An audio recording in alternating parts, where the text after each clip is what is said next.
नमस्कार विद्यार्थियों। BA part 2 sociology paper 1 unit 4 के अंतर्गत हम सामाजिक अनुसंधान में तथ्य संकलन की एक प्रविधि के रूप में साक्षात्कार का अध्ययन कर रहे हैं। आज हम इस विवेचना का 5वां और अंतिम भाग देखने जा रहे हैं।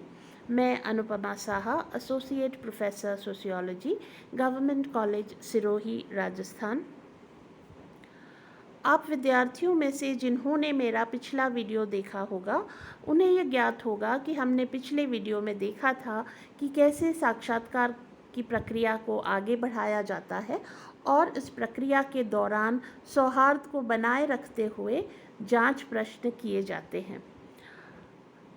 आप सभी विद्यार्थी ये जानते हैं कि इंटरव्यू के दौरान जो साक्षात्कारकर्ता होता है उसे एक सहानुभूतिपूर्ण श्रोता के रूप में अपने उत्तरदाता की बातों को सुनना होता है, लेकिन उसके साथ साथ एक वैज्ञानिक अन्वेषक के रूप में, एक तटस्थ अनुसंधानकर्ता के रूप में उसे तथ्यों का सही अंकन भी करना होता है। और यह जो है बहुत ही महत्वपूर्ण पार्ट होता है इंटरव्यू का।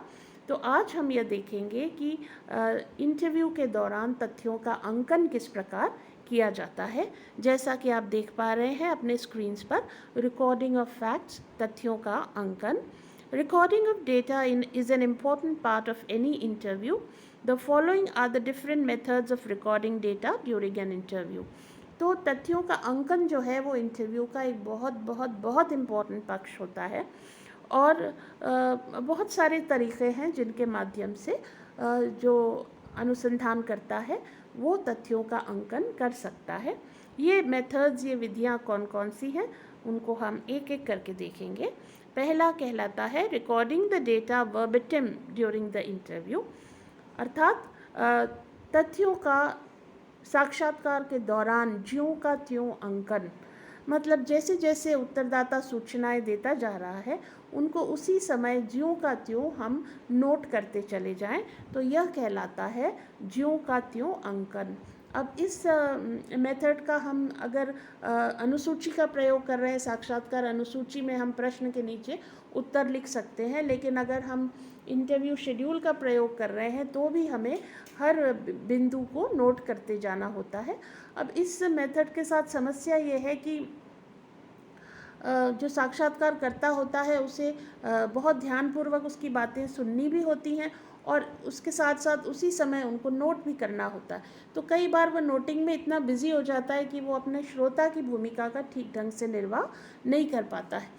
तो इसके लिए यहाँ पर वास्तव में जो साक्षात्कार करता है उसकी दक्षता, उसका प्रशिक्षण, उसकी योग्यता, उसकी क्षमता, उसका एक्सपीरियंस काम आता है। जो एक्सपीरियंस्ड इंटरव्यूअर्स होते हैं वो तो ये दोनों काम बहुत आसानी से कर लेते हैं, पर प्रायः जो नए इंटरव्यूअर्स होते हैं, नए अनुसंधानकर्ता होते हैं, उनके लिए थोड़ा सा ये परेशानी का सबब हो सकता है।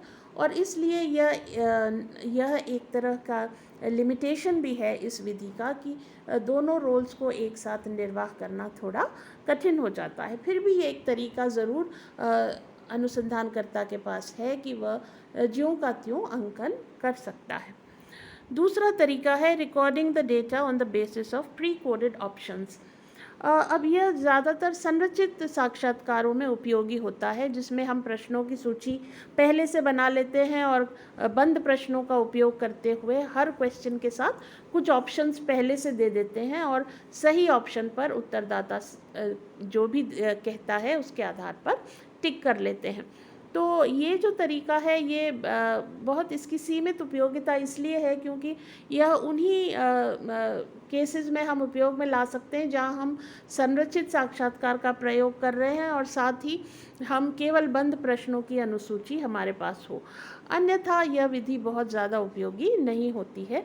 तो ये दूसरा तरीका है जिसके ज़रिए से हम सूचनाएं एकत्रित कर सकते हैं। तीसरा तरीका है मैकेनिकल रिकॉर्डिंग। ये सबसे आसान और सुविधाजनक तरीका है, क्योंकि इसमें हम केवल ऑडियो या वीडियो ऑन कर देते हैं और पूरी साक्षात्कार की प्रक्रिया जो है वह रिकॉर्ड हो जाती है।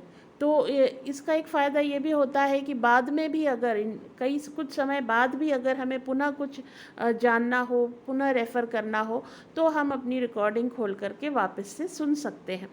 तो इसमें अंकन की भी त्रुटि नहीं होती, क्योंकि हम उत्तरदाता को बोलते हुए सुन सकते हैं वापस से, और इस तरह से हम उसने क्या कहा वो हमें पता चल जाता है। लेकिन जो प्रॉब्लम है इस मेथड के साथ वो यह है कि इसमें बजट ज़्यादा लगता है, पैसा ज़्यादा लगता है। यह थोड़ी महंगी विधि है। तो अगर हमारा बजट कम है या पर्याप्त नहीं है, तब उस स्थिति में यह मेथड बहुत उपयोगी नहीं होता है। और अंतिम जो तरीका होता है वो रिकॉर्डिंग बेस्ड ऑन मेमोरी, यानी स्मृति के सहारे अंकन। स्मृति के सहारे अंकन के पीछे जो लॉजिक है वो ये है कि हम पहले केवल श्रोता की तरह जो हमारा उत्तरदाता है उसकी बात को ध्यान से सुने, तो शायद वो ज़्यादा बेहतर तरीके से अपनी बात करता है। हम उसके सामने कोई नोटिंग ना करें, कुछ लिखें नहीं, कुछ नोट्स न लें और केवल उसकी बातों को सुने, तो वो ज़्यादा खुलकर और ज़्यादा उत्साहपूर्वक अपनी बात कहता है। तो इसलिए कुछ साक्षात्कारकर्ता इस विधि का भी प्रयोग करते हैं। लेकिन इस मेथड के साथ केवल एक समस्या ये है कि हम जब इंटरव्यू के बाद लौट करके आने के बाद फिर उसका जब अंकन करते हैं, तो हो सकता है कि हमारे से कुछ महत्वपूर्ण पक्ष छूट जाएं, या त्रुटिवश हमसे गलत अंकन हो जाए। तो ये सारी समस्याएं इस विधि के साथ हैं। लेकिन अगर इंटरव्यूअर अनुभवी और ट्रेंड है, तो हो सकता है कि वह बहुत सही तरीके से इस विधि से भी तथ्यों का अंकन कर सकता है। तो इस तरह से ये 4 तरह के मेथड्स हमारे पास हैं। इनमें से जो भी हमें उचित लगता है, जो भी हमारे लिए सबसे ज़्यादा उपयुक्त होता है, हम उस तरीके का प्रयोग कर सकते हैं। हम एक से अधिक तरीकों का भी प्रयोग कर सकते हैं, और इस प्रकार हम तथ्यों का अंकन साक्षात्कार के दौरान कर सकते हैं। और इसके बाद तथ्यों के अंकन के बाद हम इंटरव्यू की आखिरी स्टेज पर पहुंचते हैं, और वह है क्लोजिंग द इंटरव्यू, अर्थात साक्षात्कार समाप्त करना। The end of the interview is as important as the beginning of the interview. तो हमें यह समझना चाहिए कि साक्षात्कार का अंत करना भी इतना आसान नहीं होता। यह उतना ही महत्वपूर्ण होता है जितना साक्षात्कार प्रारंभ करना होता है। After asking all the questions, the researcher must check his papers once again in order to ensure that all relevant facts have been collected and no question has been left. तो इंटरव्यू समाप्त करके उठने से पहले एक बार जो साक्षात्कार करता होता है उसे अपने पेपर्स चेक कर लेने चाहिए। अगर उसने इंटरव्यू शेड्यूल का प्रयोग किया है, साक्षात्कार अनुसूची का प्रयोग किया है, तो वो एक बार अपनी अनुसूची को चेक कर ले। सारे प्रश्न पूछ लिए गए हैं, सभी के उत्तर प्राप्त कर लिए गए हैं, कोई उत्तर अपूर्ण तो नहीं है, कहीं कोई उत्तरों में विरोधाभास तो नहीं है। इन सारी बातों को वो एक बार चेक कर ले। अगर इंटरव्यू गाइड का प्रयोग किया गया है, तो यह देख ले कि जितने भी महत्वपूर्ण बिंदु थे उन सब पर सूचनाएं प्राप्त कर ली गई हैं और कोई भी पक्ष छूटा नहीं है। तो ये सारी बातें इंटरव्यूअर को चेक करनी चाहिए इंटरव्यू समाप्त करने से पहले। The interviewer should not end the conversation abruptly as this may spoil the rapport. तो ये भी बहुत ज़रूरी है कि हम जैसे ही हमने आखिरी प्रश्न पूछा और हम थैंक यू कहकर उठ न जाएं, बल्कि हम जो हमारा वार्तालाप है उसको एक लॉजिकल एंड तक पहुंचाएं, और जो रैपो हमारी बनी हुई थी उसको बनाए रखते हुए इंटरव्यू को बहुत ही शिष्ट तरीके से, बहुत ही विनम्र तरीके से समाप्त करें। He should instead ask the respondent if he has anything else to say. This works as indication that the interviewer has nothing more to ask. तो ये बहुत महत्वपूर्ण है कि जब इंटरव्यूअर अपने सारे प्रश्न पूछ ले, तो उसके बाद समाप्त करने से पहले वो एक बार उत्तरदाता से ये पूछे कि उसको और कोई बात कहनी हो अपनी तरफ से तो वह ज़रूर कह सकता है। किसी प्रश्न के संबंध में उसको कोई बात कहनी हो या जो उसने कहा है उसमें कोई वो बदलाव करना चाहता हो या कोई एडिशन करना चाहता हो तो वह कर सकता है।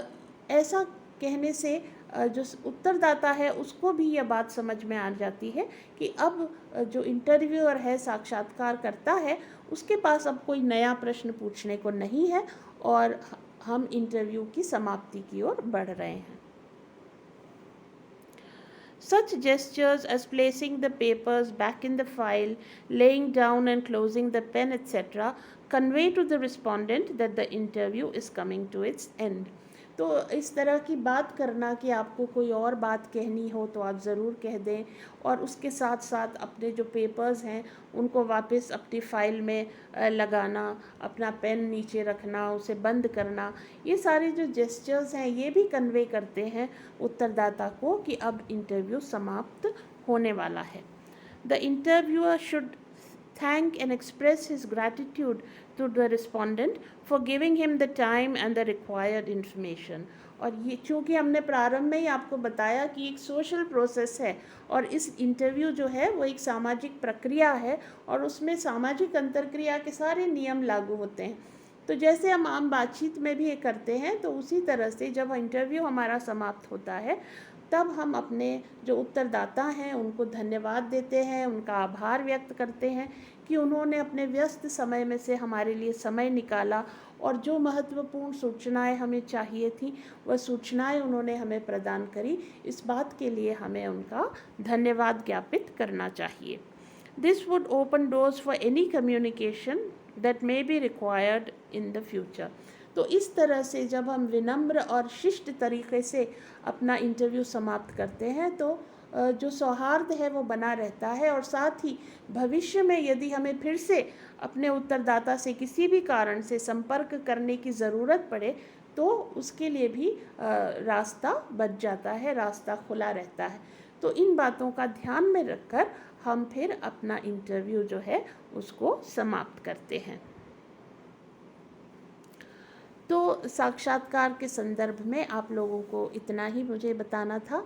आप सभी विद्यार्थियों से मेरी एक दरख्वास्त है कि आप ये जो वीडियो आप लोग देखते हैं उसके बारे में आप अपने जो भी फीडबैक है, आपको इंटरव्यू उपयोगी लगा या नहीं, या आपको यदि आपके मन में कोई डाउट्स या कोई शंका या कोई सवाल हो तो वो आप कमेंट सेक्शन में ज़रूर लिखें और हम तक पहुंचाएं ताकि हम जो भी आपकी समस्याएं हैं उनका समाधान कर सकें और अपनी जो प्रेजेंटेशन है उसको और बेहतर और उपयोगी आप लोगों के लिए बना सकें।